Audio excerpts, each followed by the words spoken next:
आता मला आगा माहिती नाही, पिछा माहिती नाही, कुठे झाला हे माहिती नाही. आणि तुम्ही अगदी खाल अरे पण तुम्ही सांगितलं म्हणून थोडं उत्तर देता येईल ना. एप्रिल आणि मे हे 2 महिने असे असतात की ज्या काळामध्ये खूप भागामध्ये पाणी टंचाई तयार होते. प्रत्येक जिल्ह्याचा पाणी टंचाईचा आराखडा आपण तयार करतो.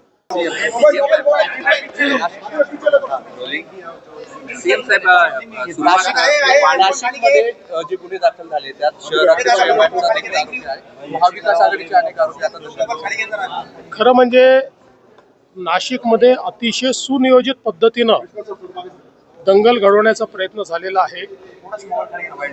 न्यायालयाच्या निर्णयानंतर तिथल्या लोकांनी स्वतः ते अतिक्रमण काढण्याच्या संदर्भात पोलिसांना सांगितलं आणि ते अतिक्रमण काढण्याची सुरुवातही त्यांनी स्वतः केली.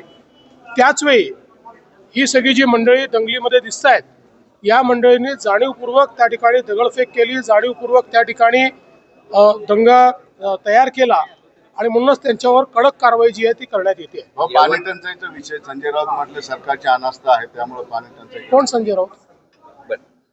यवतमाळमध्ये एका 12 वर्षाच्या मुलीचा मृत्यू पाणी आणताना गेलेला आहे. त्याबरोबर 6 लोकांना चैन करावी लागते तिथं पाणी काढण्यासाठी. निश्चित पण अनेक लोकांचा मृत्यू असं आहे की निश्चितपणे अशा जिथे टंचाई आहे तिथे आपण कलेक्टरला अधिकार दिलेले आहेत. कलेक्टरने त्या ठिकाणी टँकरद्वारे पाणी पुरवठा करायचा आहे किंवा त्या ठिकाणी ज्या काही वेगवेगळ्या पद्धतीने पाणी पुरवठा करता येईल तो करायचा आहे. आपल्याला कल्पना आहे की महाराष्ट्रामध्ये एप्रिल आणि मे हे 2 महिने असे असतात की ज्या काळामध्ये खूप भागामध्ये पाणी टंचाई तयार होते. प्रत्येक जिल्ह्याचा पाणी टंचाईचा आराखडा आपण तयार करतो.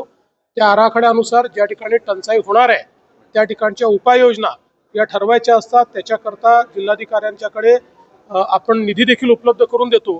त्यामुळे अशा प्रकारची घटना जर कुठे होत असेल तर तिथे काय अडचणी आहेत ते आम्ही समजून घेऊ आणि त्यातनं मार्ग काढू. पण ज्या गावामध्ये हे सगळं घडलंय तिथं पंतप्रधानांची जी पाण्याची योजना आहे हर घर जल हर घर नल ह्या झाल्यात. मात्र तुम्ही बघा आता मला आगा माहिती नाही, पिछा माहिती नाही, कुठे झाला हे माहिती नाही. आणि तुम्ही अगदी खाल अरे पण तुम्ही सांगितलं म्हणून थोडं उत्तर देता येईल ना.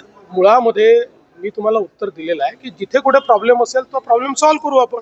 भगवद्गीतेचा सन्मान हा आंतरराष्ट्रीय पातळीवर झालाय. युनेस्कोच्या यादीमध्ये भगवद्गीता आणि भरत मुनीच्या नाट्यशास्त्राचा समावेश करण्यात आलाय. ही भारतासाठी आनंदाची बाब आहे. फार आनंदाची बाब आहे. याचं कारण आहे की भगवद्गीता हा केवळ धार्मिक ग्रंथ नाही आहे. जीवनाचं सत्य सांगणारा विचार हा भगवद्गीतेतनं त्या ठिकाणी प्रतिपादित झालेला आहे.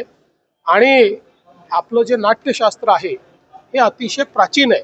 त्यामुळे त्याला जर युनेस्कोमध्ये जागा मिळत असेल तर आपल्या सर्वांकरता ही अतिशय अभिमानाची गोष्ट आहे. डीएमआयसीच्या संदर्भात काही महत्त्वाचे निर्णय घेतलात आपण आणि ते मराठवाड्याच्या पुढच्या विकासासाठी अत्यंत मुळातच मराठवाड्यातल्या उद्योजकांनी अशी विनंती केलेली आहे की DMIC सोबत या ठिकाणी डिफेन्स क्लस्टर करता येईल का अशा प्रकारचा एक विचार त्यांनी मांडलेला आहे.